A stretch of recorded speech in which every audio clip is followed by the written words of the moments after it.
que les Africains, en général, respectent leurs paroles. Respectent leurs paroles, respectent leurs écrits. Leurs écrits, surtout la Constitution. Aujourd'hui, la cause de ce qui se passe là, c'est le non-respect De la loi fondamentale. de la loi fondamentale. C'est ça qui est c'est pas parce que des candidats ont été éliminés, mais c'est le non-respect de la Constitution. Dans un monde idéal, Monsieur le Président, vous, après votre acquittement, vous seriez rentré en Côte d'Ivoire. Oui, Mais est-ce que vous comprenez le fait que les autorités ivoiriennes ne vous aient pas accordé votre passeport, vous, en tant qu'ancien président de la République? je ne les comprends pas. Enfin, je les comprends. Mais c'est une mauvaise manière de vivre, ça. Ça fait partie des règles non respectées. Parce que même dans nos villages, quel que soit le pays africain, quelqu'un qui vient de prison, on ne lui interdit pas de rentrer dans son village. On lui dit d'abord Yako. Oui, on vient et on lui dit d'abord Yako. Chacun lui apporte du riz, de l'huile, de la viande, etc., etc., etc. Et si on a des problèmes à régler avec lui, après qu'il se soit installé, on les règle. Mais Alassane Ouattara affirme que les choses seraient en train de s'arranger et il suffirait que vous en parliez tous les deux. Mais alors, où et quand? Salut le président. Moi, je ne suis qu'un prisonnier. Un ex.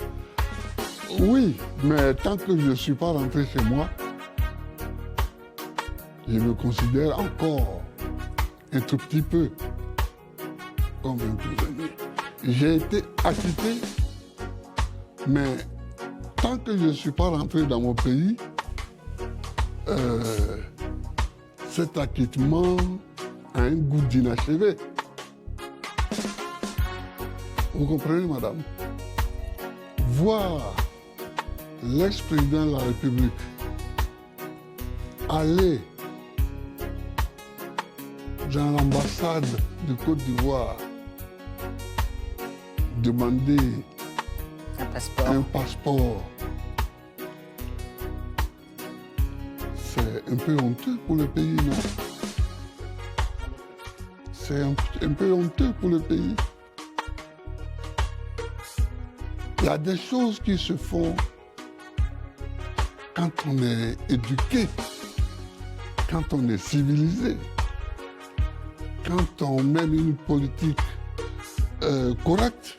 Vous diriez qu'Alassane Ouattara manquait d'élégance à votre égard? Beaucoup d'élégance.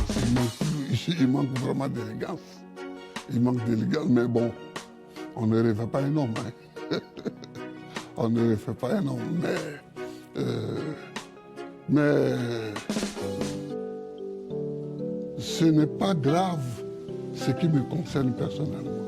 C'est ce qui concerne le pays qui est grave. Moi qui me donne mon passeport ou pas, si je veux rentrer au pays, je rentre. Parce que pour rentrer chez soi, c'est pas compliqué. Mais je ne veux pas rentrer et provoquer des palabres, comme on dit. Provoquer des tensions. Des tensions, des antagonismes. Une fois au pays, voilà, les militaires sont là, devant le domicile de Gbagbo, les policiers sont ici. Je ne veux pas provoquer ça. C'est pourquoi je ne suis pas rentré. Sinon, rentrer dans mon pays, c'est facile. C'est facile. Même quelqu'un peut me donner un passeport. Dans notre pays. Un autre pays peut me donner un passeport avec lequel je peux rentrer. Est-ce que vous accepteriez la main tendue d'Alassane Ouattara aujourd'hui pour régler cette question, notamment du passeport? Mais on n'a pas besoin de négocier pour ça, pour le passeport. C'est un droit. Mais c'est un droit. Un droit, ça ne se négocie pas. Ce qu'il faut négocier, c'est la paix qui est menacée en Côte d'Ivoire. C'est ça qu'il faut négocier. Et pour ça, je les appelle tous à se rassembler, à s'asseoir, lui d'abord, parce qu'il peut beaucoup, puisque c'est par lui que la faute est venue. La faute de violer la Constitution est venue. Donc, lui d'abord, il ne faut pas faire comme si tous les autres ont commis une faute. C'est lui qui a commis la faute. Parce que c'est lui qui n'a pas respecté la Constitution. Il faut le dire très, très clairement. Et donc, les autres qui se révoltent parce que leur bien commun a été détruit, et on ne peut pas leur imputer la même faute qu'à lui. La faute majeure, c'est lui. Et il faut le dire clairement. Il faut le lui dire clairement. Vous comprenez, madame? Voilà. Dans les années 90, vous avez affronté le président Félix Houphouët-Boigny, vous le rappeliez d'ailleurs tout à l'heure, pour obtenir le pluralisme politique. Quel regard